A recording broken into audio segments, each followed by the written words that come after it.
എൻ്റെ പേഴ്സണൽ കാര്യങ്ങളൊന്നും എനിക്ക് ആരെയും ബോധിപ്പിക്കേണ്ട കാര്യമില്ല. എന്നും അത് വൃത്തിയെ തുടച്ചിടുന്ന വീട് തന്നെയാണ്. പിന്നെ തുണിയുടെ കാര്യം, അതിനെന്താ വൃത്തിക്കുറവ്? തുണി നമ്മൾ മഴയത്തെടുത്തിട്ട് അങ്ങോട്ടിടുന്നു, അത്രയേ ഉള്ളൂ. വൃത്തി എന്ന് പറഞ്ഞാൽ എന്താ പറയുക, അമ്മയ്ക്ക് ഒന്നാമത് വയ്യാത്തതാണ്. പിള്ളേർ ചേച്ചിയുടെ മക്കളെ എവിടെ ആക്കിയിട്ടാണ് പോയത് അന്നത്തെ ദിവസം.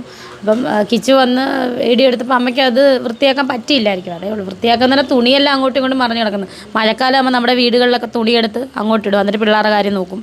ഇതൊക്കെ തന്നെയാണ്. ഞാനവിടെ ഇല്ലായിരുന്നു. ഞാനവിടെ ഉണ്ടെങ്കിൽ 24 മണിക്കൂർ അതെല്ലാം അടുക്കി പെറുക്കി വെക്കുന്നതാണ് എൻ്റെ ജോലി അവിടുത്തെ.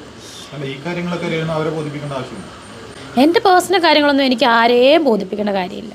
ഒന്നാമത്തെ കാര്യം അതാണ്. എങ്കിൽ പോലും വൃത്തി ഇതൊക്കെ അവനവൻ്റെ ഇതാണ്, പരിധിപ്പെട്ടതാണ്. വൃത്തിയാക്കുക എന്ന് പറഞ്ഞാൽ എന്നും അത് വൃത്തിയെ തുടച്ചിടുന്ന വീട് തന്നെയാണ്. പിന്നെ തുണിയുടെ കാര്യം, അതിനെന്താ വൃത്തിക്കുറവ്? തുണി നമ്മൾ മഴയത്തെടുത്തിട്ട് അങ്ങോട്ടിടുന്നു, അത്രയേ ഉള്ളൂ. കട്ടിലെല്ലാം ഇട്ടിടുന്നു. അത് കഴിഞ്ഞ് നമ്മൾ മടക്കി വെക്കുമല്ലോ. കട്ടിൽ കിടക്കാനുള്ളതല്ലേ, തുണി ഇടാനുള്ളതല്ലല്ലോ. മഴക്കാലം വരുമ്പോൾ അങ്ങനെയാണ് എല്ലാ വീട്ടിലും. അത് വൃത്തിയായിട്ടൊരു ബന്ധവും എനിക്ക് തോന്നുന്നില്ല.